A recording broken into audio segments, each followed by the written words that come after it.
Procoptentes, amis de la sagesse, bienvenue dans ce nouvel épisode de la série Pensées décomposées.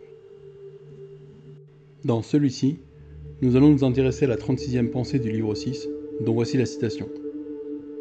L'Asie, l'Europe, des coins du monde. Toute mer, une goutte dans le monde. L'Athos, une mode dans le monde. Tout moment présent, un point dans l'éternité. Tout est petit, instable, en train de s'évanouir. Tout vient de là-bas, soit issu directement de ce grand principe directeur commun, soit dérivé par voie de conséquence. Ainsi, même la gueule béante du lion, le poison, toute chose qui cause des dommages comme l'épine ou la fange, surviennent comme conséquence des réalités vénérables et belles.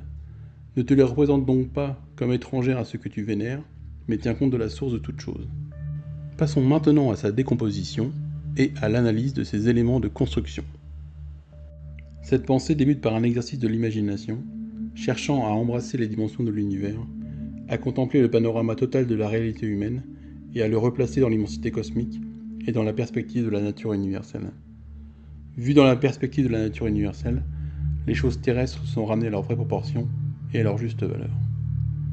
Lorsque l'on compare la taille de l'Asie ou de l'Europe, ou bien celle de la mer ou de la plus haute montagne de Grèce, à la taille de l'univers, tout semble petit. Quand on compare la durée du temps présent à l'éternité, tout semble éphémère. L'entraînement du monde, son développement et sa transformation sont gouvernés par le principe de la raison universelle. Ainsi, tout ce qui se produit l'est directement sous son impulsion ou indirectement comme conséquence accessoire et nécessaire. Ce qui est une conséquence accessoire et aveugle de la volonté initiale de la nature, c'est le fait que tel phénomène naturel, l'épidémie ou le tremblement de terre, me frappe, et le fait que certains phénomènes naturels, le lion, l'épine, la fange, me paraissent terrifiants ou répugnants. C'est parce que je me les représente comme répugnants ou terrifiants que je crois qu'ils ne peuvent être l'œuvre d'une providence bonne. Je critique alors la nature universelle, je refuse de l'accepter. Pour rectifier ce jugement faux, il suffit de considérer que cet événement résulte de la volonté bonne de la nature, mais sans avoir été voulu directement par elle. Cela veut dire, d'une part, que la volonté initiale de la nature n'a pas voulu me nuire, et d'autre part, que la volonté initiale de la nature n'a pas voulu produire quelque chose de répugnant, de dangereux ou de laid. Tout est naturel, mais c'est une conséquence accessoire de la volonté de la nature que certains phénomènes naturels puissent éventuellement représenter un danger pour l'homme, ou du moins lui apparaître comme une menace. Tout ce qui peut sembler désagréable, dangereux, laid ou déplaisant provient du même principe que celui qui produit ces choses agréables, secourables, belles ou plaisantes.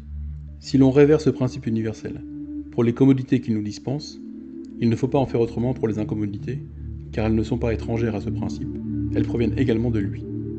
Nous n'avons donc aucune raison de les traiter différemment, si l'on remonte au principe à leur origine. La raison universelle, en produisant le monde, a inscrit dans le devenir des choses certaines lois. De par sa nature rationnelle, la providence stoïcienne n'est donc pas toute puissante. Elle agit comme un bon intendant, ou un bon artisan, qui tire le meilleur parti qu'il peut des matériaux ou des situations qui sont à sa disposition. Les possibilités qui s'offrent à elle sont limitées. Elle doit choisir entre des solutions contraires bien déterminées, qui ont leurs avantages et leurs inconvénients. Il en résulte un univers déterminé, et qui ne peut être autre que ce qu'il est.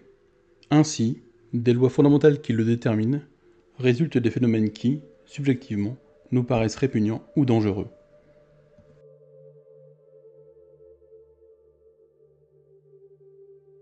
Merci de votre attention, et à bientôt pour un nouvel épisode de la série Pensées décomposées, si le destin le permet.